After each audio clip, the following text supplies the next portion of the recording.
Hey everyone, welcome back. This is Lucid. We are hopping back into our game with Lemuria, the weak and strong at the same time Ghost Nation. It is turn 7, so we had a few fights. Let's go ahead and check these out. It looks like we've bumped with Utguard again for the second time, which I'm not very excited about. Can't he just like let me expand? Like a nice little person. Yeah, Hobargs are kind of a prize in and of themselves too. They're pretty good. You can fit, I think they're size 1, so you can fit a ton of them in a square. Like you can see there's 5 in that square. You can fit up to 6. And then they have cheap little crossbows. They're quite nice. Reasonably high precision. Yeah. But that didn't work. And then we bump him. Let's see how that goes. So at least he got to, he attacked them first. So he lost some troops. Okay. Unfortunately, my little disease fear dudes got in at the front, and I would rather them have been in a little farther behind. But unfortunately, my commander got nailed by, let's go watch that again. I think he got, I don't know how Final Rest works. But it looks like there was a chance to kill, like to just one-hit kill. And it seems to be working, like, yeah, 1,002. Yeah, look at that. So much damage. Let me make sure that's...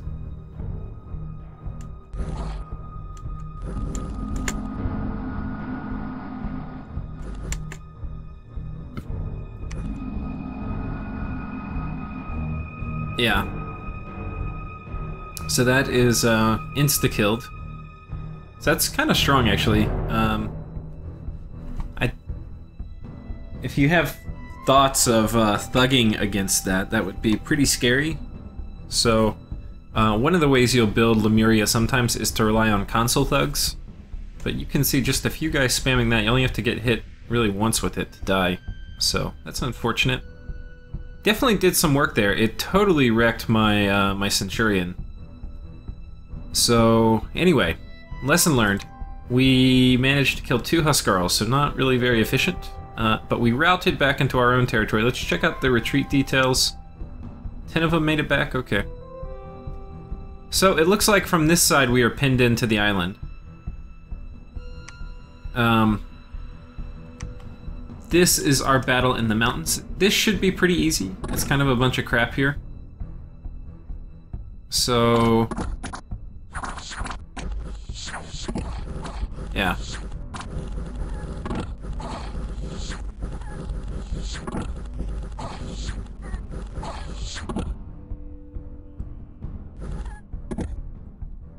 Okay, that seems to have worked. And this is our hard fight against the heavy cav, etc. that were in this nice, juicy farmland. It's going to be hard for me to lose this because I've got 4 Fear Auras, I've got 2 Centurions who are going to be hard to kill, and then I've got these guys. So... they do have a priest, though, which I'm never terribly happy to see.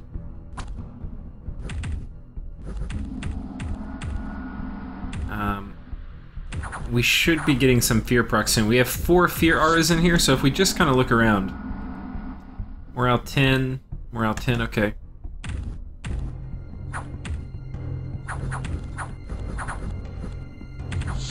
Our numbers are kind of dwindling. Not terribly exciting. Okay, we're down to morale 7. Morale 6. We should be getting some routes this turn.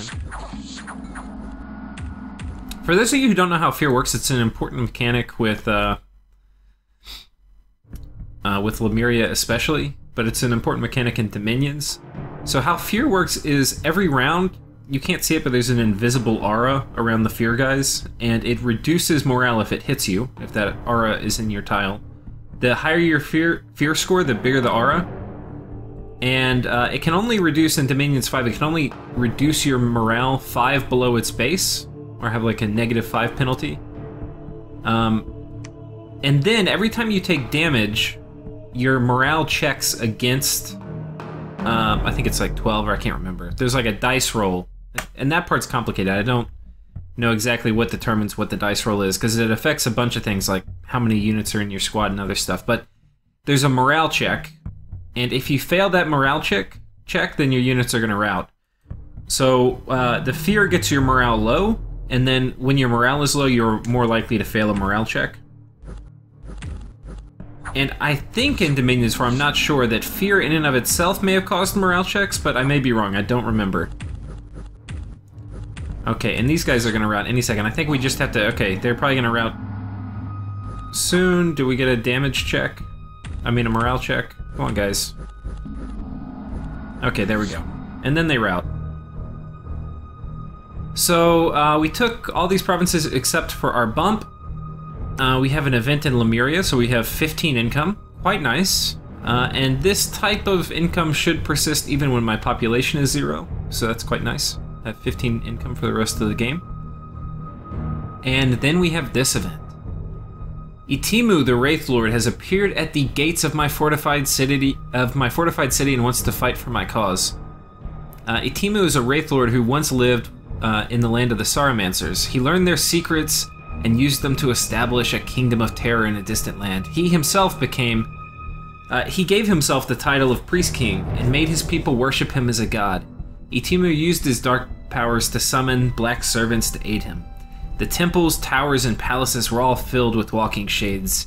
Itimu and his servants were finally slain by Udumikana, the son of Ikishunugal, or however you say that, and his Sarumancer.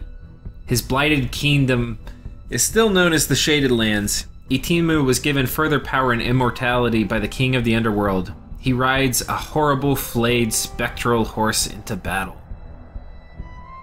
Okay, so if you look at this unit, you can see his horse is funky looking. That's because he's flayed it, which means taking all the skin off. So he is a rather dark dude. And it is only turn 7, right? And I got him? That is so lucky. This guy is a one-man army. I mean, he is so good. I can't emphasize how good he is. And getting him on turn 7 is huge. Because now I can use him to solo expand. This is the script you want to give him. Skeletal Body. That will especially help versus Indies. Unholy Protection, Unholy Power, Unholy Blessing, and then Attack. The Blessing's a little superfluous, but then the Hold is important. Because if there's a priest in the province, we want to be at the very back, far away from the priest. And then we run in. What's so good about him is he's immortal, and he's immortal 1. So he will respawn instantly at your capital. Which is super duper useful. So he'll kill him, respawn if he dies. I can use him to raid whoever's nearby. We see Calum here. Yeah. So that is super good. We're going to continue expanding here versus Pale Ones. It's a pretty weak force. I was considering going back, but Pale Ones are freaking horrible. So we should be okay. A lot of dudes here, and this is a pretty weak force. But what you will see in this expansion, hopefully, if it works, and again, there's always a chance it fails, is that these Centurions can expand basically by themselves when you have 2 of them together. So we're going to allow them to kind of run forward a little bit, and then we will engage them. We're going to put our dudes behind, and they're going to be in a hold and attack. So that hopefully what will happen is these guys, my Centurions, are going to run into combat. And then once they're in combat, these guys will filter in behind them a little slowly, which is what we want, because we want these guys to take the force, but we want these guys to take a tiny bit of pressure off of them. So that's the plan. I also thought about running these guys back, because I got this wonderful fairy in a bottle, which is one of my Gem Gin items. So yeah, I thought about running them back, but then I thought about how great it would be to have this 96 income as soon as I could, and that made my mind up pretty easily. I'm going to have 600 gold next turn, so that means I need to be preparing for another fort, so I'm building a commander here. And as you saw in my Airmore game, all the pop kill nations that have free spawn based on Dominion, often you will want to do your forts in concentric rings around your capital, and so that is what I'll be doing. We can see Ryla expanding here. We can't see too much. Yeah, so anyway, possible they go here, but there's a Wailing Lady, so they're probably not, I don't know. It's a little scary. Wailing ladies can do a lot of damage. And I think that's basically it for this turn. Having this guy, this guy is, whoops. This is almost as good as having an Awake God. He's gonna be super good at preventing people from attacking me. Yeah, he's just an awesome person to have. It's gonna really strengthen my early game. And taking luck scales definitely helps, so this is a reason to go luck. Okay, let's do diplomacy real quick. I think I sent a message to Utguard. Ouch, second bump. Utguard and I are eventually gonna talk. I'm going to try to settle with him where he just is okay with me having this. Now, if he wanted to, he could probably kick me out of this and I wouldn't be that upset. And just leave me in my island. But basically I'm gonna say, hey, I won't raid you if you just give me this. And I will divert all of my energies into attacking other people. Which for Utguard is the real win. Yeah, Utguard, if you have Lemuria on your map, you don't really want to fight them. And what you really want is other people to fight them. If you're going to fight them, you don't want to be the only one. You want a bunch of people to fight them. And the only time you really need to do that, they're a kind of weak nation. The only time you really need to do that is when they get big, which they definitely can get big because they're really good against Indies. But I'm like pinned in so far, it looks like. I mean, Salem is like right nearby. Like here's his capital. So he's gonna easily have all of this stuff. And I'm not gonna pick an early war against Salem as Lemuria, that would be a bad idea. He's got magic weapon flying troops, which are kind of my nightmare. I might be able to get out over here, but it just doesn't look like... And then losing 2 expansion parties, my expansion is going to be kind of slow. I could try to go in the ocean, but yeah. So basically that's what I'm going to tell him is like, hey, if we leave each other alone, I'm going to go mess with other people and make their day miserable. Which is probably something he wants. Okay, and that's it for this turn. Let's go ahead and load up the next turn. It's kind of a long first turn. So a message from Calum. Greetings, O nation of Lemuria. We wish for peace and prosperity between our new nations. May our future endeavors may your future endeavors fare well, ruler of Calum. And from Ryla, it appears we're neighbors, and that you have already met Utgard to the west. You may already be aware that Agartha is to Utgard south. Their capital is 103. I have not yet encountered any other nations, although it is still very early. Consider whether it makes sense for us to cooperate on some level. One or both of us are likely to be early targets because of our misunderstood dominion. And there is no rush for us to kill each other. Let me know what you think. And I'm thinking pretty hard about this, because yeah, we'll talk about it in a minute. So I get a Centurion and an Acolyte. We have some battles here. This is versus the Pale Ones, who are rather crappy. And I could lose this, but hopefully I don't. They do hit hard, so if they hit my guy, I'm gonna be in trouble. They've hit him once. Okay, we got a route. Yeah, that was a little risky. Okay, this is fighting reasonably sized PD, or Indies, with 2 Centurions. May they not fail.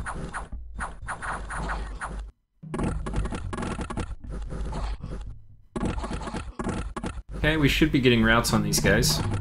Okay, we've gotten hit kind of a lot, more than we would like to.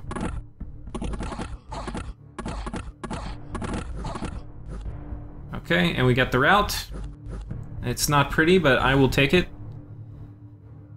So this is the battle report. We lost some of our dudes, and then we took a reasonably sized province. And then we have our Wraith Lord coming in to turbocharge our expansion. So he's buffing, the archers are shooting and missing, he runs in.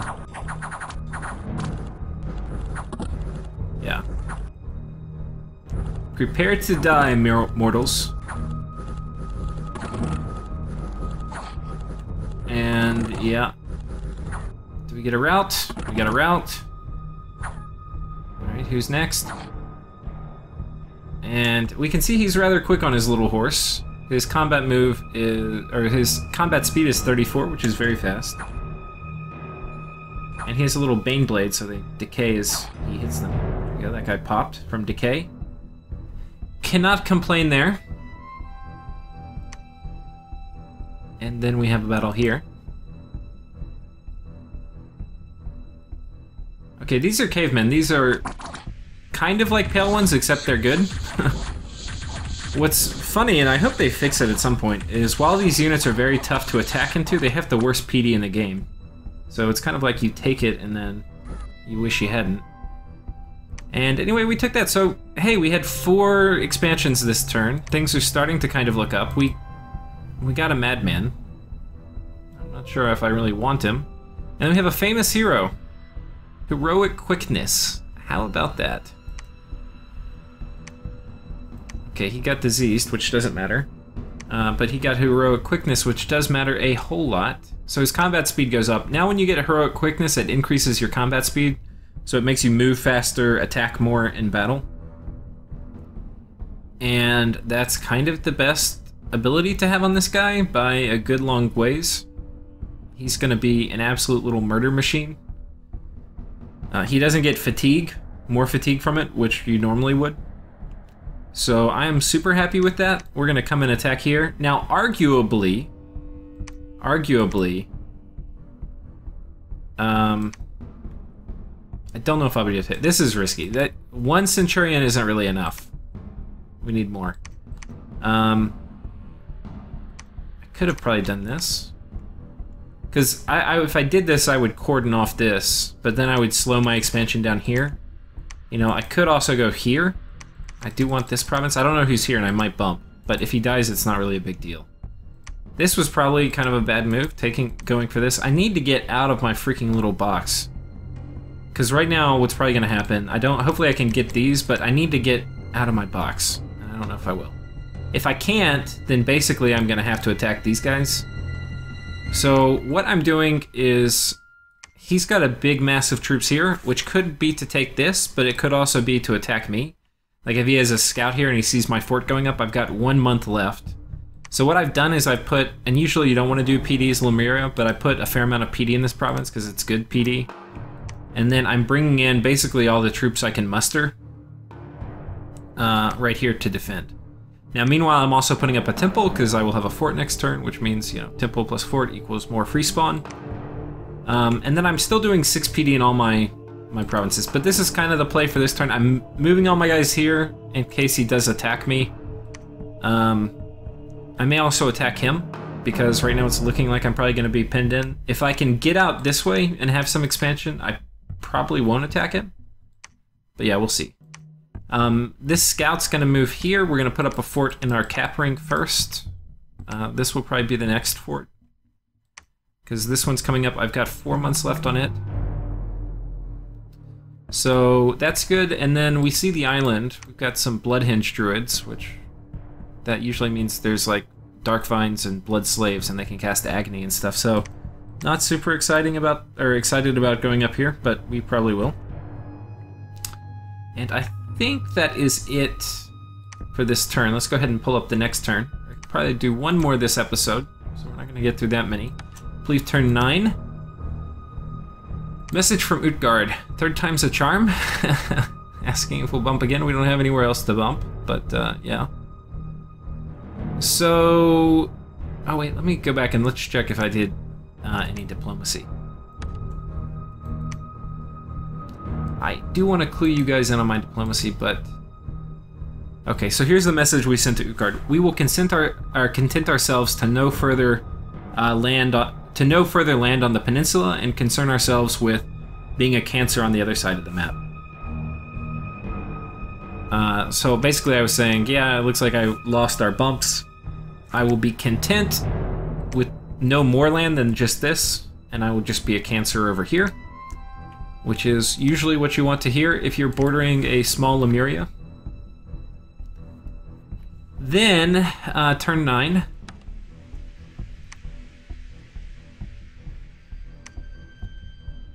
We have a battle here, which is our Wraith Lord. He should... Okay, they've got heavy cav, so I can die here.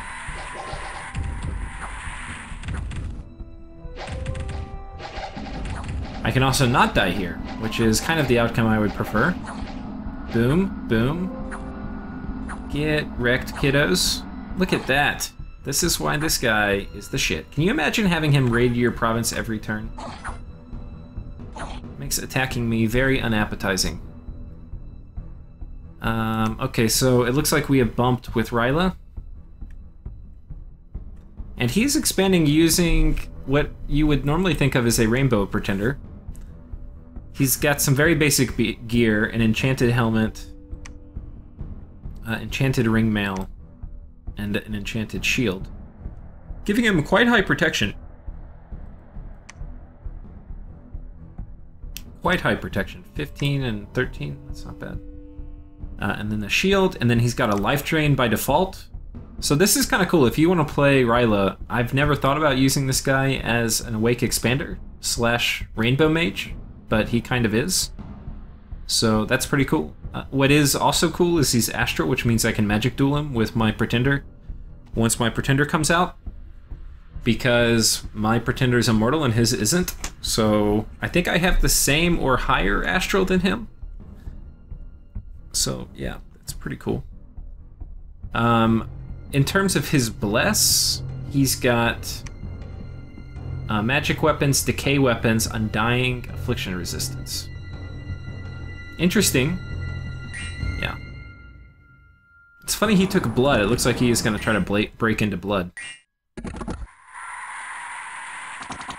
So his script, you can see Mist Form and Twist Fate, and Quicken Self.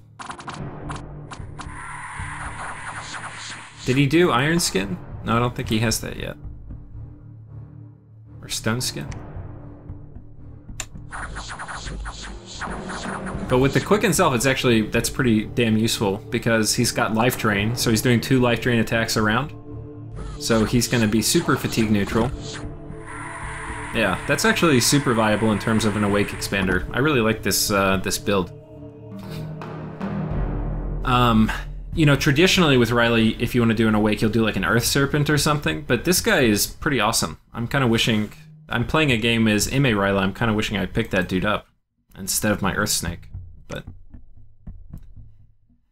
so that's unfortunate. It means we lost this province. We have an event, more income, quite nice. Lose PD.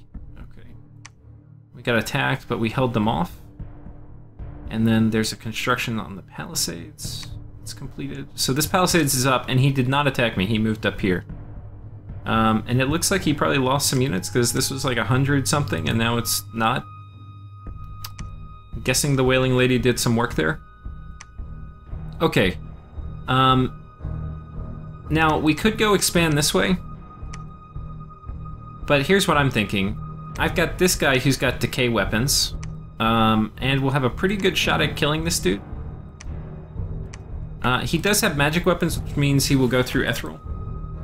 But I also have quickness, and a pretty high damage attack. And he's not going to life drain off me because I'm undead. So, I don't know. I've got like a 25% chance of killing this dude.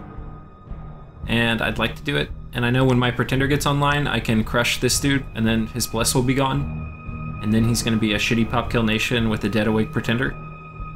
So, this guy, especially once his Dominion gets high, is going to be one of the hardest nations for me to attack. So, and it looks like I'm pinned into this freaking island. Yeah. So I'm going to go ahead and try to attack him. I don't really have too much to lose. Ryla is not going to have a good time of coming on land and trying to kill me. A lot of his free spawn is aquatic only. And then if I get his Pretender God, that will be pretty sweet. So that's basically the plan for this turn, and next turn we will see how successful I am. I'll show you the scripts real quick. So basic stuff, fire closest, some fear guys behind them. Same deal here, fire closest, fear guys behind them. Hold an attack on my commanders. So, alright everyone, thanks for watching, catch you next round.